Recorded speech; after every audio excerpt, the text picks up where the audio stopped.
Bueno, hemos llegado a un tema crucial del trabajo de investigación, que es la hipótesis.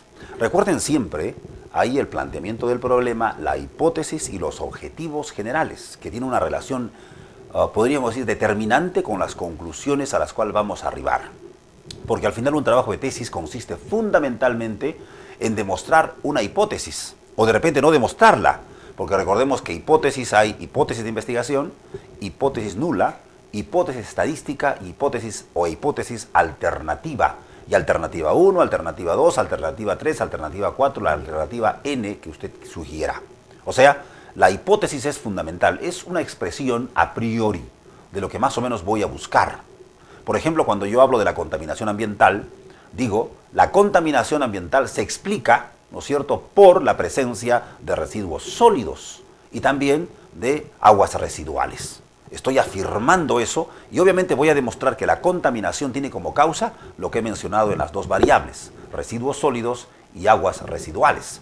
Por ejemplo, si yo digo que el liderazgo transformacional tiene como razón fundamental la autoestima en la persona, estoy buscando precisamente de que mi hipótesis va a ser demostrada, y demostrada fundamentalmente porque la autoestima es un factor fundamental del liderazgo transformacional.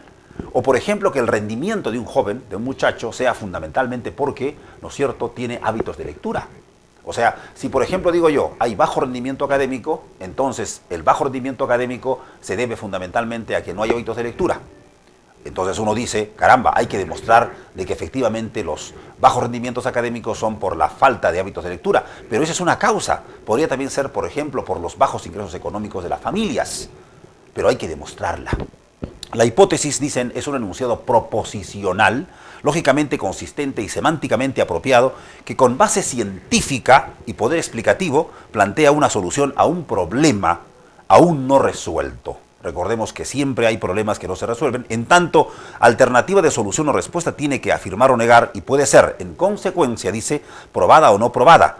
Requiere ser contrastada para dársela por aceptada en la medida que es probada o rechazada si es disprobada. Bueno, tenemos la hipótesis de investigación y la hipótesis nula. También hay otras definiciones importantes. Por ejemplo, un enunciado proposicional lógicamente consistente y semánticamente apropiado que en base científica y poder explicativo plantea una solución a un problema aún no resuelto, en tanto alternativa de solución o respuesta tiene que afirmar o negar y puede ser, en consecuencia, probada o no probada, requiere ser contrastada para dársela por aceptada en la medida que es probada o rechazada si es disprobada, ¿no? Entonces, aquí tenemos, por ejemplo, otras definiciones de hipótesis que la cual uno va aprendiendo a decir simplemente que el trabajo de investigación es la contrastación, es la demostración de lo que estoy afirmando a priori y que voy a demostrar. Por ejemplo, la hipótesis también sirve para orientar y delimitar una investigación, proporcionándole al investigador un rumbo definido a seguir para obtener la solución de un problema. Problemas hay múltiples, hay muchos. Lo que yo pretendo fundamentalmente es demostrar este problema. Y a través de una hipótesis que es una sugerencia anterior, que es una sugerencia que pretende, ¿no es cierto?, decir de que esto es así o esto es asá. Por eso es una hipótesis, es una afirmación a priori que voy a demostrar. ¿Cuáles son los requisitos para que una frase sea una hipótesis? Luis Oblitas dice lo siguiente: comprobabilidad, contrastación, armonía, pertinencia, simplicidad, predictibilidad. Cuanto mayor es el poder predictivo de una hipótesis, tanto más permite la comprensión del problema y del fenómeno que se estudia. Esto es importante, pero también es interesante, por ejemplo, hablar de que en la hipótesis de antemano ya hay una presunción. Por ejemplo, el alto clima o el bajo clima institucional se debe a que hay una baja autoestima en sus componentes. Es una afirmación a priori y hay que demostrarlo. Nunca se olviden de que una hipótesis tiene que ser demostrada. Cuando nosotros enlazamos planteamiento del problema, hipótesis y objetivo general, con las tres cosas precisamos, primero, variables, especificidades, espacios temporales, unidades de estudio, ¿no es cierto?, y que va acompañada luego con la conclusión. En la conclusión tiene que estar precisamente respondidas todos los objetivos específicos y obviamente contrastada la hipótesis. Es una tarea de arduo trabajo y esperemos que ustedes lo cumplan. Bien, vamos a tratar el asunto hoy sobre la hipótesis. ¿Cuáles son los requisitos de una hipótesis?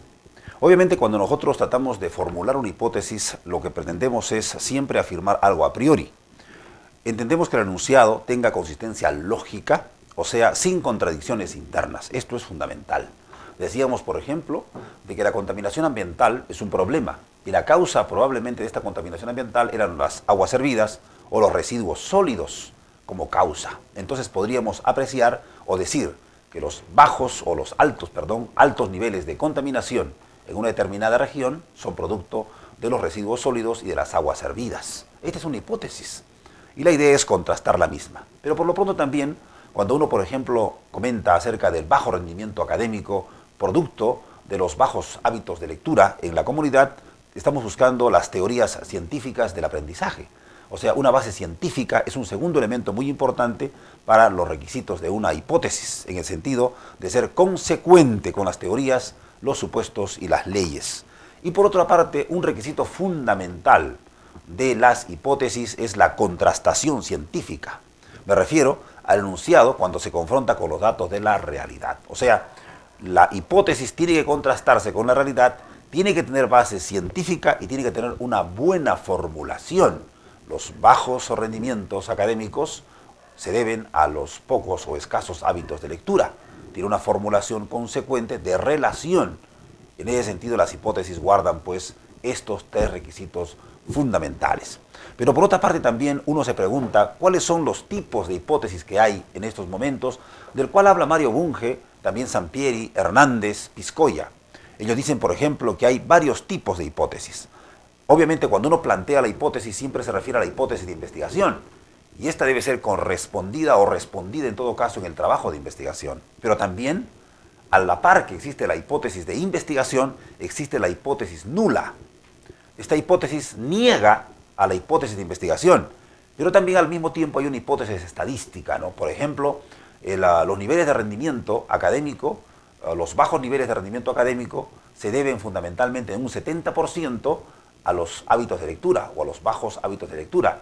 Y ahí me estoy refiriendo básicamente o fundamentalmente a que hay una relación estadística, o sea, una hipótesis estadística respecto al tema que estoy tratando en la hipótesis de investigación.